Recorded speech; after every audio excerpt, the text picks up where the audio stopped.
ஒரு +2 தமிழ் பாட வகுப்பு ஐயா கம்பராமாயணம் நடத்திட்டுருக்காரு.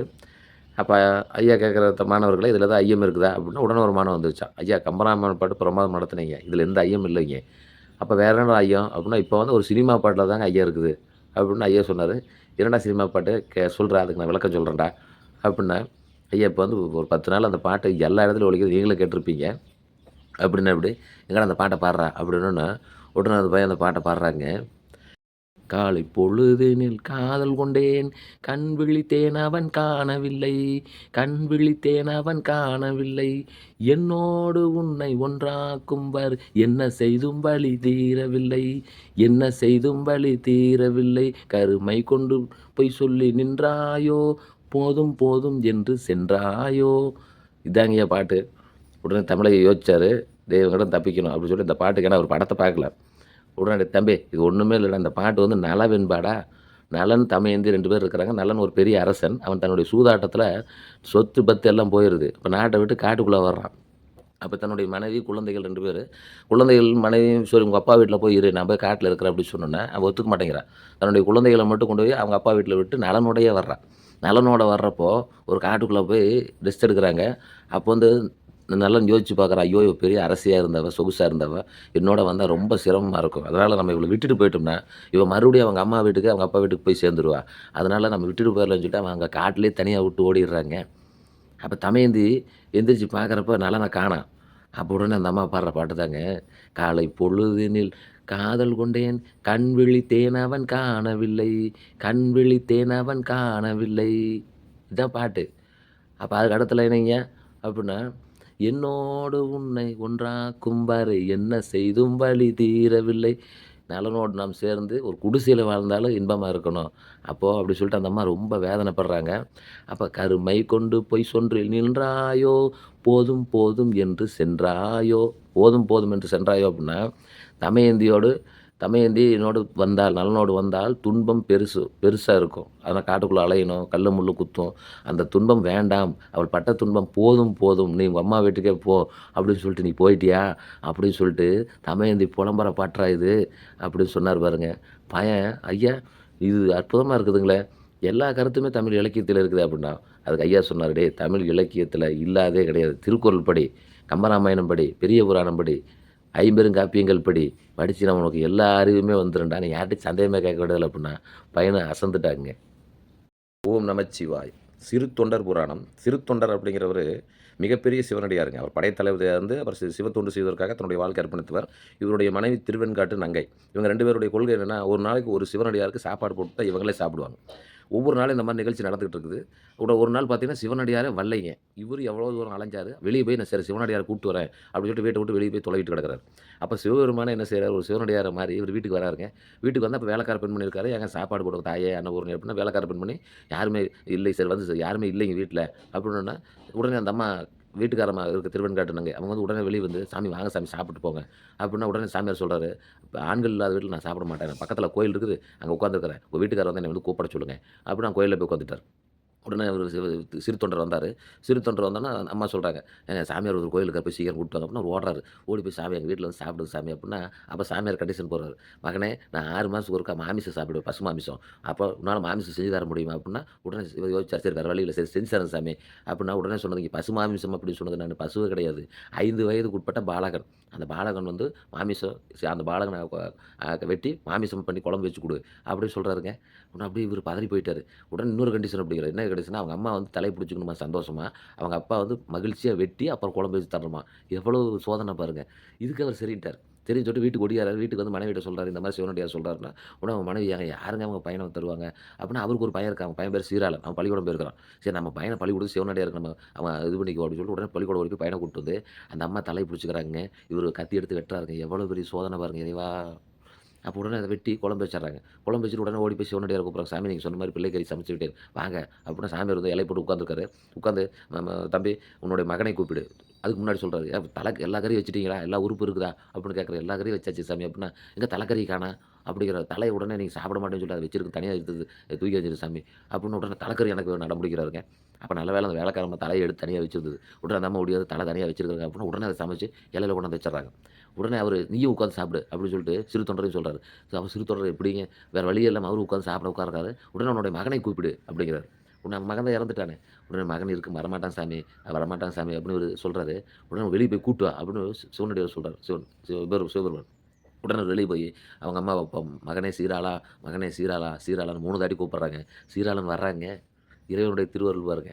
அப்ப இறைவன் அந்த இடத்துல தோன்றி, "ஒரு சிவனடியாரின் பசியை தீர்ப்பதற்கு நீங்க இப்படி செஞ்சீங்க. நீங்கள் பல்லாண்டு வாழ்க" அப்படின்னு சொல்லிட்டு வாழ்த்து சொல்லிட்டு மறைகிறாருங்க. அதுக்கப்புறம் இவங்க பல விஷயங்கள், பல தர்ம காரியங்கள் செய்து இறைவனடியை சேர்கிறார்கள். ஆகவே இறைவனை நம்பினால் எப்பொழுதும் கைவிட மாட்டான்.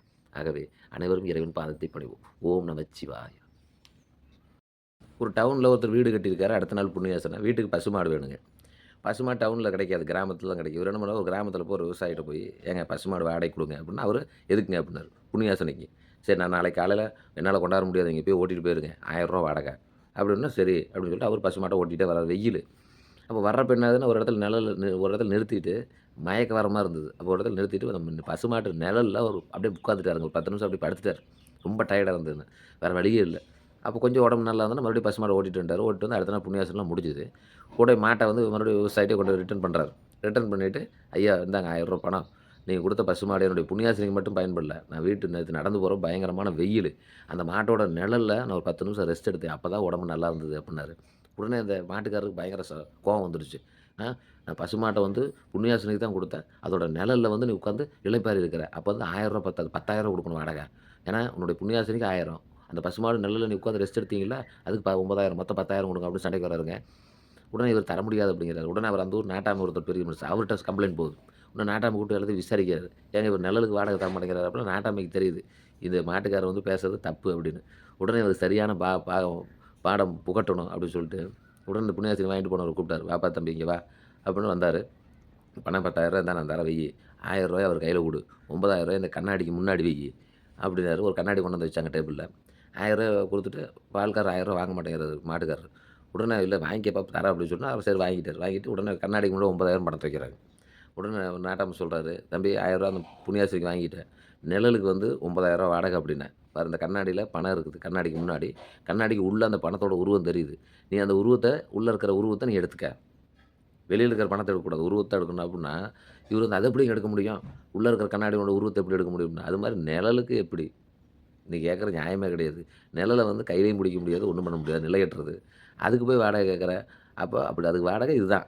அப்படின்னு நாட்டாம தீர்ப்பு சொன்னாரு பாருங்க. மாட்டுக்காரர் வந்து அங்கேருந்து எஸ்கேப் ஆயிட்டாருங்க. இவரு புண்ணியாசனம் பண்ணவரு நன்றி சொல்லிட்டு அவர் வீட்டுக்கு போயிட்டாருங்க. பள்ளிக்கூடம் திறந்து தச்சு புத்தகமெல்லாம் புதுசா குடுத்துருப்பாங்க. நோட்டெல்லாம் புதுசா குடுத்துருப்பாங்க. மாணவர்கள்லாம் அட்டை போட்டுருப்பாங்க. உடனே ஒரு பள்ளியில ஒரு ஆசிரியர் பாடம் நடத்துறாரு. அப்போ ஒரு புத்தகத்த ஒரு மாணவன்ட்ட கேட்டு, "தம்பி இந்த புத்தகத்த குடுப்பா" அப்படின்னு பார்க்குறாரு. அந்த மாணவன் என்ன பண்றான், ஒரு நியூஸ் பேப்பர்ல அட்டை போட்டு வந்திருக்கிறான். ஒரு நாளிதழ். அந்த அட்டையில எடுத்தோனே அந்த அட்டை மேல புக்குக்கு மேல அட்டை போட்டுருக்கான். அந்த புக்கு மேல எடுத்தோனே பார்த்தீங்கன்னா, அந்த செய்தி. என்ன செய்தி? லாரியும், காரும் மோதி 5 பேர் பலி. அப்புறம் இன்னும் மோசம் வீட்டில் 20 பவுன் நகை கொள்ளை. இப்படி செய்தி அந்த அட்டையில தெரியுதுங்க. உடனே அந்த ஆசிரியர் அந்த மாணவன கூப்பிட்டு, "தம்பி இந்த மாரி அட்டை போட்டீன்னா, நீ இந்த புத்தகத்த எடுத்து வச்சீன்னா, முதல்ல நீ எத படிப்ப? அட்டைய தான் படிப்ப. அப்ப அட்டையில இருக்கக்கூடிய இந்த தீய விஷயங்கள், அதுதான் நம்ம கண்ணுக்கு படும். அப்ப அந்த தீய விஷயங்கள் நம் எண்ணங்களை மாசடைய செய்யும்." அப்படின்னு மாணவன் கேட்டான். "சார் எண்ணங்கள் அப்படின்னா என்னங்க சார்?" அப்படின்னா, எண்ணங்கள்னா நம்மளுடைய உள் மனதிலிருந்து எழக்கூடிய ஆழமான அபூர்வ சக்தி. உதாரணத்துக்கு எம்.எஸ். உதயமூர்த்தி அப்படின்னு சொல்லிட்டு ஒரு அறிஞர், அவர் வந்து எண்ணங்கள்னு ஒரு புக் எழுதியிருக்காரு. எண்ணங்களுக்கு சக்தி இருக்கிறது.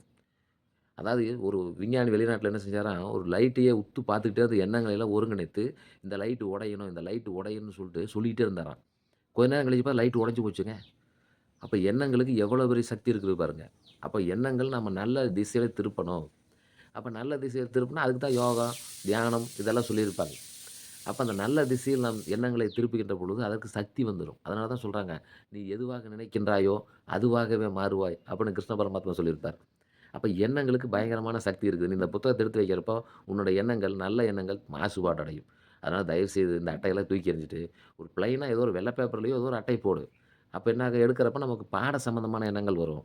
அப்படின்னு சொன்னாரு பாருங்க. மாணவனும் சரின்னு சொல்லிட்டு அந்த அட்டையெல்லாம் எடுத்துட்டு, உடனே நல்ல ஒரு ப்ரவுன் ஷீட்ட போட்டாங்கங்க. ஆகவே நாம இதை செய்வோம். யாராவது உங்கள மரம் அப்படின்னு திட்டினா, இனிமேல் கோவப்படாதீங்க. அதுக்கு என்ன காரணம்னு சொல்றோம். அதியமான், ஔவையார் இவங்கள பத்தி நம்ம கேள்விப்பட்டிருப்போம். அதியமான் வந்து ஒரு காட்டுக்குள்ள வேட்டைக்கு போறாரு. அப்போ அவருக்கு ஒரு நெல்லிக்கனி கிடைக்குது. அந்த நெல்லிக்கனி வந்து அத சாப்பிட்டோம்னா நீண்ட நாள் உயிரோட இருப்பாங்க. அந்த அளவுக்கு அதிக சக்தி வாய்ந்தது. அவர் அந்த நெல்லிக்கனிய பறிச்சுட்டு அரண்மனைக்கு வராரு. அப்ப ஔவையார் வராரு. ஔவையார் வந்தோனே ஔவையார்ட்ட அந்த நெல்லிக்காய குடுக்குறாரு. நெல்லிக்காய குடுத்தோனே ஔவையார் வாங்கி அத சாப்பிடுறாரு. ஏன்னா அரசர் குடுக்குறப்ப வாங்கி சாப்பிடு வீட்டுக்கே போறோம். ஏதோ குடுத்தா நம்ம சாப்பிட முடியல. அது மாரி அரசர் குடுத்தோனே சாப்பிட்டாரு. சாப்பிட்டு முடிச்சோனே அதியமான் சொல்றாரு, "ஔவையார் அவர்களே, இந்த நெல்லிக்கனி வந்து சாப்பிட்டவங்க நீண்ட நாள் உயிரோடு இருப்பாங்க. அவ்வளவு பவரான நெல்லி." அப்படின்னோனே ஔவையார் வருத்தப்பட்டார். நம்மளா தான் சந்தோஷப்பட்டுருப்போம். ஆஹா! நமக்கு கிடைச்சிச்சுன்னு. ஔவையார் ஏன் வருத்தப்பட்டாருன்னு கேட்டீங்கன்னா, "அரசரே, இந்த நெல்லிக்கனிய நீங்க சாப்பிடாம எனக்கு குடுத்துட்டீங்களே! நீங்க சாப்பிட்டுருந்தா அந்த நாட்ட காப்பாத்தி போயிருப்பீங்க." அப்படி சொல்லிட்டு ரொம்ப வருத்தப்பட்டாரு. அதுக்கு அதியமான் சொன்னாரு, "நான் இந்த நெல்லிக்கனிய சாப்பிட்டுருந்தா நாட்ட மட்டும் தான் காப்பாத்தியிருப்பேன். நீங்க இந்த நெல்லிக்கனிய சாப்பிட்டதுனால தமிழ் மொழியை காப்பாற்றினீர்கள். அப்ப தமிழ் நீண்ட நாள் சிறந்து இருக்க உங்களுடைய பணி மிக அவசியம் ஔவையாரே!" அப்படின்னு சொன்னாரு பாருங்க. அப்ப இதத்தான் வள்ளுவர் சொல்றாருங்க. "மருந்தாகி தப்பா மரத்தற்றான் செல்வம் பெருந்தகையான் கண்படின்." பார்த்துக்கங்க. மருந்தாகி தப்பா மரத்தற்றான் செல்வம். பெரிய பணக்காரர்கிட்ட இருக்கிற செல்வம் மத்தவங்களுக்கு மருந்து மாரி பயன்படணுங்க. ஒரு துன்பம்னு வந்தா டக்குனு அவங்க பணத்த எடுத்து குடுத்து உதவி செய்யணும். அப்படிப்பட்டவர்கள் பயனுடைய நல்ல மரம் அப்படின்னு சொல்லிட்டு வள்ளுவரே சொல்லியிருக்காருங்க. மருந்தாகி தப்பா மரத்தற்றான் செல்வம் நயனுடையான் கண்படின். பார்த்துக்கங்க. அதனால யாராவது உங்கள மரம் அப்படின்னு சொன்னா, நீங்க அதுக்காக பயப்பட வேண்டியதில்ல. "ஊருண்ணி நீர் நிறைந்தற்று பேரறிவாளன் திரு" அப்படின்னு சொல்லியிருப்பாரு. "பயன்மரம் உள்ளூர் பழுத்தற்றால் செல்வம் நயனுடையான் கண்படின்" அப்படின்னு சொல்லியிருப்பாரு. "மருந்தாகி தப்பா மரத்தற்றான் செல்வம் பெருந்தகையான் கண்படின்." பாருங்க மரத்த 2 இடத்துல சொல்லியிருக்காரு. அதனால நம்ம ஔவையாருக்கு மருந்து மாரி அந்த நெல்லிக்கனி குடுத்தார் இல்லைங்களா? அது மாரி நாம மரம் அப்டின்னா யாராவது நம்மள திட்டினா, "மரம் மாரி நிக்கிறியே" அப்படின்னு திட்டினா பயப்படாதீங்க, வருத்தப்படாதீங்க. ஏனென்றால் நாம் நல்ல மரம், பயனுடைய மரம், மருந்து மரம். நன்றி.